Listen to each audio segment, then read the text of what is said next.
felt very safe because I had God on my side. Oh, so many things that God's trying to tell the people while they celebrate death. So, God, for the apostles, not every apostle died a martyred death. The one that didn't, and he was I think John was the earliest apostle. I think he was. John died of old age. He's the only one that died of old age. He was persecuted, he was hunted, he was put on the island of Pergamos, where he wrote the book of Revelations, but he did not die a martyr's death. He was the only one that stayed with Jesus through the whole crucifixion and didn't flee in fear.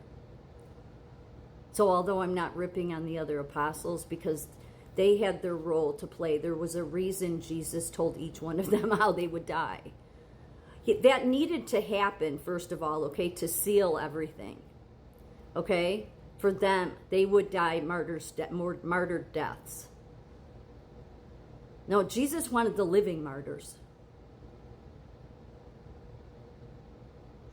Not that he didn't love them. The apostles are different, so please separate them, okay? Because they had to do this. Because first of all, the biggest proof of the Bible and the Gospels is the fact that none of these people would have went on to do all of this had they not absolutely seen everything they wrote about. Jesus dying, coming back in 3 days, and they ate with him, and they touched him, and nobody would do that. Nobody in their right mind. Not all of those apostles were out of their mind, okay? They weren't. They welcomed death. But they knew they were going to, and they went to it as happy warriors, okay? That was needed to seal the proof of the Gospels, okay? But John died of old age. But you could say John was the strongest of believers. He didn't care.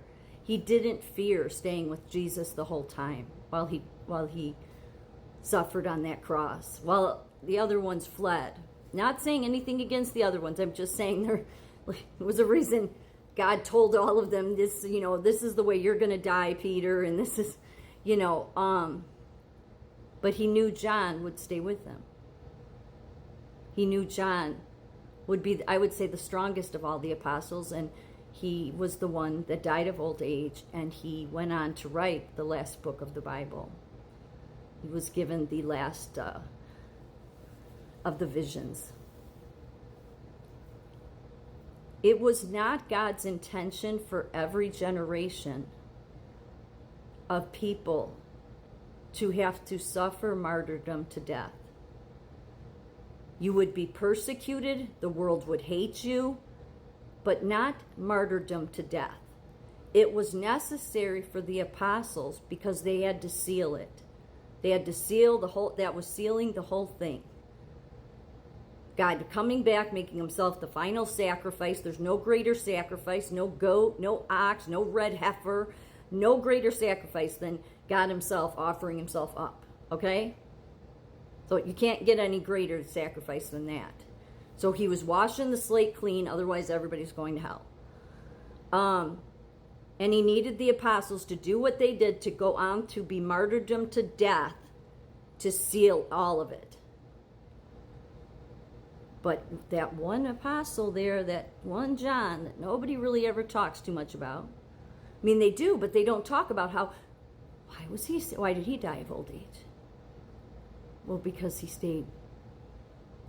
I think it's obvious. He was the one with the greatest of faith.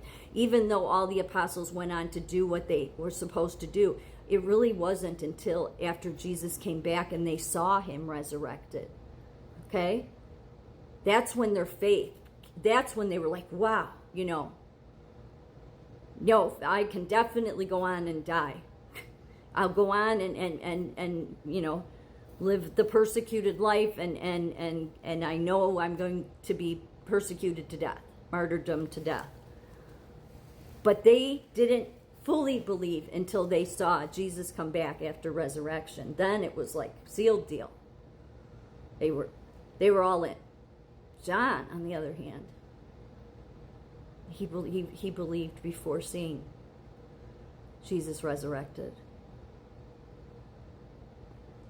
Going to how, Jesus said that the believers that believe without seeing are even greater. So,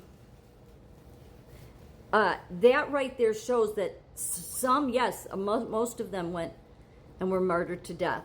The one that most believed died in old age. He was persecuted. He was tortured. The world hated him just like the world hated Jesus. That's a big deal, isn't it? I mean, nobody wants to stop and think about that. If the world loves you, then, you should realize you're not walking with Jesus. The world loved Charlie Kirk. But more importantly, for the Holy Spirit to be dwelling within you, He is going to protect later generations. You're not, although everybody has to suffer, will die and get sick, and I've said this in several videos in the past week. The Holy Spirit residing within you isn't going to let somebody come up and put a bullet in your head. Because it wasn't God's intention for every generation to suffer martyrdom to death. But this world loves to celebrate death.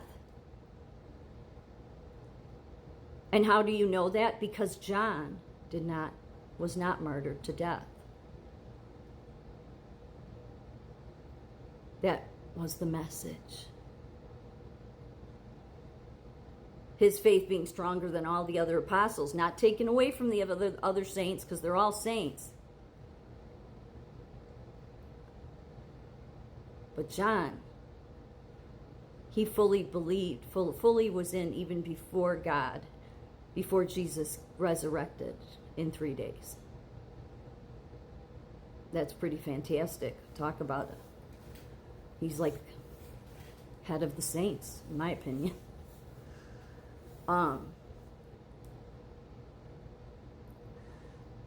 So that's the message to take away. Everybody always falls back on the old assumption that Jesus meant that every true saint was going to die a martyr death. No, that's not what he wanted you to walk away with. That's why it was important to see what was happening with Donald Trump being saved, and even more importantly, what Donald Trump is saying here. But everybody writes things that Donald Trump says off. The problem is what this world thinks that saints would look like is not. It's the people you would least expect. It is the people I guarantee you that. I guarantee you that, as God is my witness, that the true people that walk with Christ, that walk the walk, not just talk the talk, are the people you'd expect least, like Donald Trump. So when he says here that I had God on my side, and more importantly, he was on God's side, that's very important to understand what he's saying, because that's why he wasn't murdered. That's why he, just like John, he is a living martyr.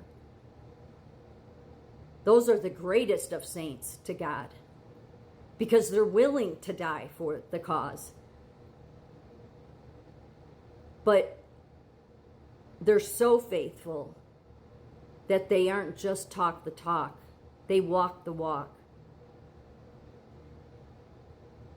So God, living within those people, he will protect them.